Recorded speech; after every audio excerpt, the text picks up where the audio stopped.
एक मतदारसंघातले एक महत्त्वाचा नगरपालिकेचा विषय होता। त्या नगरपालिकेच्या विषयामध्ये एक 25 MLTची योजना आमच्या बीड नगरपालिकेमध्ये 5 वर्ष झाले तयार झाली। फक्त 20 कनेक्शन बिल भरले नाहीमुळे थकीत असल्यामुळे ती योजना चालू नाही आणि मुबलक पाणी असून सुद्धा बीड शहरामध्ये 15 दिवसाला पाणी येत होतं। हा एक महत्त्वाचा विषय मतदारसंघातला होता।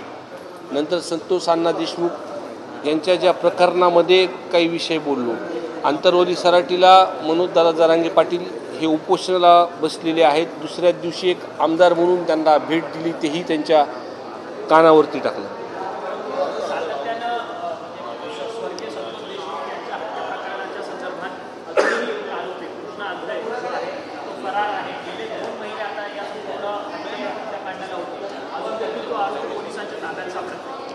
मला वाटत नाही आता तो आरोपी जो काही व्यक्ती एक राहिलेला आहे तो काही सापडणार नाही। जी काही सुरुवातीचं जे काही आपण समीकरण त्या भागातले बघतो, जेव्हा काय एखादा विषय त्यांच्या अंगलट येतो तो माणूस कधी सापडत नाही असं दिसतं आणि मला वाटत नाही हा माणूस सापडतो। सापडणार नाही का? जे काही झालं असेल त्याच्यासोबत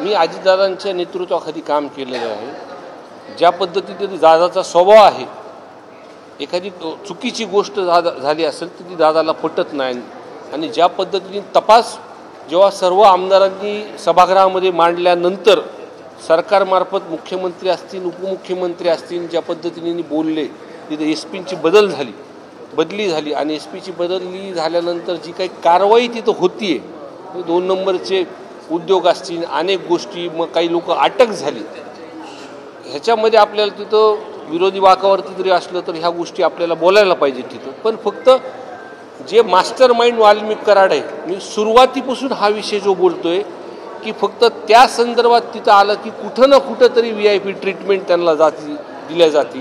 कारण का 28 तारखेला जेव्हा सभागृहामध्ये मी बोललो होतो की जर या प्रकरणात मास्टर माइंड जर ह्यांना अटक झाली नाही तर बीड जिल्ह्यातले लोक मोर्चा काढणार, आम्ही मोर्चा काढणार। आणि तुम्ही जर मोर्चा बघितलं तर 1 लाखापेक्षा जास्त अधिक लोक आणि सर्व जाती धर्मातले लोक तिथं जमले होते। आणि ज्या तपासामध्ये CDR मध्ये जे काही प्रशासनाकडे कानावरती आले, जे काही माझ्या कानावरती आलं आहे, तर त्याच्यामध्ये नक्कीचपणे हे सर्व मास्टर जे आधी बोललो होतो ते तसे तिथे सापडले। मी अजून एक माझं त्याच्यामध्ये बोलणं आहे की हा गुन्हा दाखल करण्यासाठी एक 10-12 तास उशीर झाला। या 10-12 तासामध्ये तिथले SP असतील, त्या भागातले त्या डिव्हिजनचे जे DYSP असतील किंवा त्या पोलीस स्टेशनमधले जे काही प्रशासन असतील, कुणी वरद हस्तांनी त्यांना फोन तिथं केले, गुन्हा डिले करायला उशीर केला। मला वाटतं हे सगळं CDR रिपोर्टवरतून कळणार आहे। हे सर्व माहिती घेऊन नक्कीच धनंजय मुंडे साहेबाला राजीनामा द्यावा लागेल।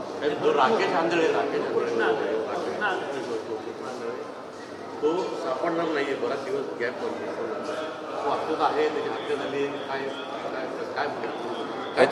ह्याच्या आधी सुद्धा अशा काही गोष्टी झाल्या आहेत। एखादा विषय जर अंगलट आला तर तो माणूस कधी भेटतच नाही, असा उद्योग तिथं झालेले। आणि तुम्ही बघत असताल की प्रत्येक जण आज कुठं ना कुठं देशमुख अण्णा म्हणजे ह्यांच्या कुटुंबाला, संतोष अण्णा देशमुख ह्यांच्या कुटुंबाला न्याय भेटतोय, अटक होते, वाल्मिक कराड अटक झाला आहे, हे बघून ज्यांच्यावरती अन्याय झाले आहेत अशा पद्धतीची घटना तिथं घडल्यात, जी आत्तापर्यंत दबावामध्ये होते ते लोक पुढं आले आणि ते पुढं येऊन मोकळेपणाने मोकळ्या श्वासाने बोलतात। तरीसुद्धा या प्रकरणापर्यंत फास्ट ट्रॅकवरती हे प्रकरण चालून आणि प्रशासनाला जर मोकळ्या मनाने जर काम करायचं असेल तिथे, तर धनंजय मुंडे साहेबांना जर राजीनामा घेतला तर या विषयामध्ये जे कुणी गुन्हेगार आहेत किंवा अजून काही गुन्हे समोर येतील, लोक अजून मोकळ्यापणाने तिथं बोलतील।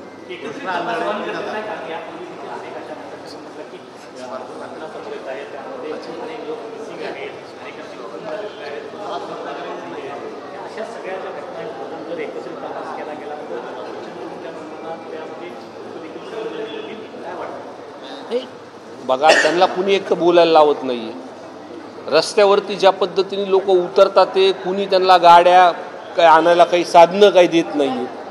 जे पण काही त्यांचे फॅमिली मेंबर बोलतात ते जे काही त्यांच्यासोबत जे घडलं आहे 302हून सुद्धा कंप्लेन घेतलेली नाही, नावं घेतले नाहीत, हे प्रकार त्यांच्या कुटुंबातले लोक बोलतात. हे एकमेवच नाही, असे अनेक जे काही घडलेलं आहे ते हळूहळू समोर तिथं येणार. आणि मी मीडियाचं पण हे पहिलं प्रकरण आहे तिथे की या प्रकरणामध्ये जेव्हा हा विषय माझ्या जिल्ह्यातला मी सभागृहामध्ये मांडला तेव्हा माझ्यासहित विरोधी म्हणजे मी विरोधी बाकावरती, पण या विषयाची गांभीर्य बघून सगळ्यांनी जी ह्याची सत्यता ऐकून म्हणजे जे सत्ताधारी आमदार आहेत ते सुद्धा या विषयावरती गंभीर तिथं चर्चा केली, सरकारने त्याची दखल घेतली. हा पहिल्यांदाच विषय आपल्याला दिसून येतो आणि लवकरात ह्या गुन्हेगारांना फासावर सोडून ह्याचीच न्यायाची अपेक्षा सर्व लोक बघतात.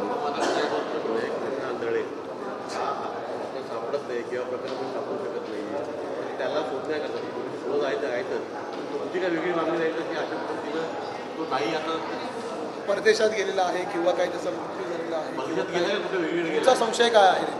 माझा संशय आहे, जर हे बघा एखाद्या व्यक्तीला पोलिसांनी पकडायचं ठरवलं की तो 24 तासात सापडतो. काहीतरी घातपात त्याच्या जीवाशी झाला असेल मला असं वाटतं.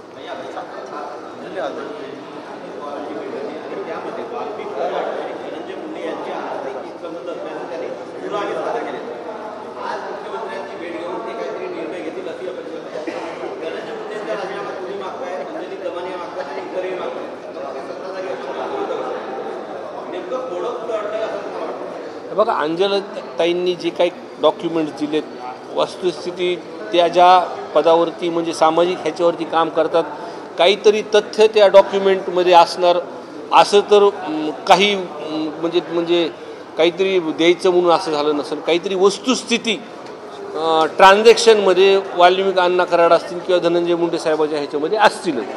आणि काल मीडियाच्या मार्फतच मी आज ऐकलं होतं की त्यांनी असं सांगितलं अंजलीताईंनी की आज CM साहेबामध्ये आणि दादामध्ये ह्या संदर्भातली चर्चा होऊन ह्याच्यावरती निर्णय होणार. मला असं वाटतं आज आपण त्याची वाट बघितली पाहिजे.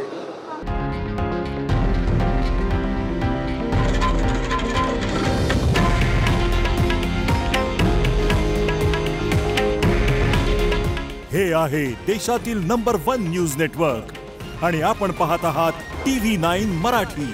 काळजी तुमची, हित महाराष्ट्राचं.